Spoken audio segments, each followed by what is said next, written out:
আসসালামু আলাইকুম প্রিয় দর্শক, দিন কয়েক বিরতির পর আবার ফিরে এলাম দর্শকের কথা নিয়ে। আজ আমরা যে কন্টেন্ট নিয়ে আলোচনা করব, মানে যে কন্টেন্টের কমেন্টগুলো নিয়ে আলোচনা করব, সেটা আমি গতকালকে আপ করেছিলাম। বিএনপির মনোনয়নের যে একটা প্রাথমিক তালিকা তারা ঘোষণা করেছিল 237 জনের, সেটার উপর ভিত্তি করে। এবং সেখানে আমার কিছু প্রশ্ন ছিল যে কেন প্রত্যন্ত অঞ্চলের যিনি এমপি হবেন তিনি কেন নিয়মিতভাবে ঢাকাতেই বাস করবেন।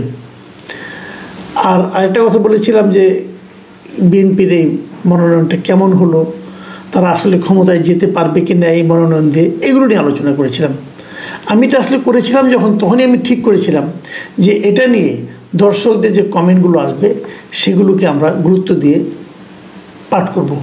এই কারণে বিএনপি যারা নেতৃবৃন্দ আছেন অথবা যারা সাধারণ মানুষ আছেন তারাও কিন্তু এই নির্বাচনটা কেমন হবে অথবা এই নির্বাচনে বিএনপির প্রার্থীগুলি কেমন হলো, নির্বাচনে বিএনপি কেমন ফল করবে, এই সমস্ত বিষয়গুলো কিন্তু আমার ধারণা এই কমেন্টগুলো পড়লে তারা একটা ধারণা পেতে পারবেন। তো আর কথা বাড়াই না, আমি বরং কমেন্টে চলে আসি। প্রথম কমেন্টে লিখেছেন কাজী মোহাম্মদ আলমগীর। তিনি লিখেছেন, মাসুদ ভাই চমৎকার আলোচনা করেছেন, আপনার বিশ্লেষণের সাথে অনেকাংশে একমত হয়েও বলতে চাই যে দীর্ঘ 17 বছর নির্বাচনে বাইরে থাকা একটি দলকে কি পরিমাণ হিসাব নিকেশ করে প্রার্থী বাছাই করতে হচ্ছে তা হয়তো আমরা বাহির থেকে বুঝতে পারছি না। ভাই আলমগীর সাহেব, আপনার সঙ্গে আমি একদম একমত। এটা একটা কঠিন কাজ যে দলটা এতদিন ধরে নির্বাচনের বাইরে ছিল, তারা কিভাবে প্রার্থী নির্বাচন করবে, কাকে রাখবে, কাকে বাদ দেবে, অনেক কঠিন কাজ। কিন্তু যত কঠিনই হোক, আমি কিন্তু তাদের যে কত কষ্ট এটা কিন্তু যতটা ফিল করছি, তার চেয়ে বেশি আমার চিন্তা হলো যে আমরা যারা সাধারণ মানুষ, আমরা যারা ভোট দেব, মানে দেশে যারা নাকি নাগরিক, তারা এই মনোনয়ন থেকে কি পাবে সেটা।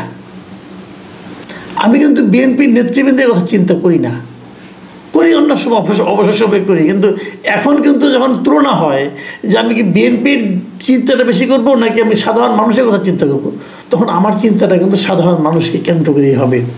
এবং সেই দৃষ্টিকোণ থেকে কিন্তু আমি এটা নিয়ে আলোচনা করেছি। এই মন্তব্যটা লিখেছেন মোজাম্মেল হক। তিনি লিখেছেন, প্রিয় মাসুদ কামাল ভাই, বিএনপিকে নিয়ে খুব সুন্দর আলোচনা করলেন। আপনি কতটুকু বুঝতে পেরেছেন আমি জানি না, তবে তারেক রহমান ঠিকই বুঝতে পেরেছেন ইউনূসের আন্ডারে নির্বাচন হচ্ছে না, মনোনয়নগুলো আইওয়াশ। যদি ইউনূসের আন্ডারে নির্বাচন হইতো তাহলে তারেক রহমান দেশে চলে আসতো। মোজাম্মেল ভাই, আপনার সঙ্গে আমি আসলে একমত হতে পারলাম না। আমার কাছে মনে হয় যদি উনি বুঝতেনই যে নির্বাচন হবে না তাহলে মনোনয়ন দিবেন কেন? এখনই মনোনয়ন যত এখনো সময়ও হয় নাই। তারপরেও আপনি মন্তব্য, আপনার চিন্তাটাও থাকুক, অন্যরা চিন্তা করবেন এইভাবে। ইমরান হোসেন লিখেছেন, বিএনপির সাবেক মন্ত্রী কেন্দ্রীয় নেতা শামসুজ্জামান দুদু, ওনার এলাকা চুয়াডাঙ্গা 1 আসন থেকে মনোনয়ন পায়নি। তাহলে কিভাবে বলা যায় সাবেক পুরনো মুখগুলো আবার নিয়ে আসা হয়েছে? আমি মনে করি মনোনয়ন সঠিকভাবে বাছাই করা হয়েছে, তবে 2-1 জায়গায় একটু পছন্দ হয়নি। যেমন বিএনপির সবচেয়ে ত্যাগী নেতা রুহুল কবির রিজভী, মোয়াজ্জেম হোসেন আলাল, হাবিবুন নবী সোহেল, এনাদের বাদ দেওয়া ঠিক হয়নি। আশা করি এই 3 জনকে ফাঁকা আসনগুলোতে মনোনয়ন দিয়ে দিলে ভালো হবে। নাজমুল সুমন লিখেছেন, রুমিনের জায়গা হয়নি এখনো। বিএনপি সরকার যে কত খারাপ ছিল তা কোনো যুক্তিতর্ক ছাড়াই সবাই বিশ্বাস করে। রুমিন ফারহানা সে ইমেজকে ভুলিয়ে দিয়েছিল অনেকাংশেই, যদিও তাদের সাম্প্রতিক কর্মকাণ্ড, চাঁদাবাজি, খুন, সন্ত্রাস বা মামলাবাজি মানুষকে তাদের সম্পর্কে ভীত করে তুলেছে। এ সময় সবার আগে রুমিনের মতো যারা ছিলেন তাদের মনোনয়ন দেওয়া বুদ্ধিমানের কাজ হতো। ইউরোফুড লিখেছেন, এমপিদের কাজ কি সেটা নিয়ে কথা বলুন, স্থানীয় সরকারকে শক্তিশালী করার আওয়াজ তুলুন, এমপিরা ঢাকার থাকার পক্ষে বলুন, দেশের বর্তমান রাজনৈতিক পরিস্থিতির জন্য সাংবাদিক ও চাটুকার দলীয় বুদ্ধিজীবীরাই দায়ী। আপনার প্রতি সম্মান রেখে বলছি, সব ব্যাপারে আপনার সরল আলোচনা জাতিকে আরও ডোবাবে। ধন্যবাদ। ইউরোফুড যিনি লিখেছেন ওনার যে বক্তব্যের সঙ্গে কিন্তু আমি একেবারে দ্বিমত পোষণ করছি না। ওনার কথা আমি উড়িয়ে দিচ্ছি না, কিন্তু উড়িয়ে দিচ্ছি না কেন, উনি যেটা বলেছেন যে আসলে কিন্তু আমি মনে করি স্থানীয় সরকারকে যদি আপনি শক্তিশালী করতে পারেন, তাহলে এমপিদের এলাকায় থাকার দরকার নাই, ওনারা ঢাকায় থাকবেন, সংসদে বসবেন, আইন প্রণয়ন করবেন, কোনো সমস্যা নেই।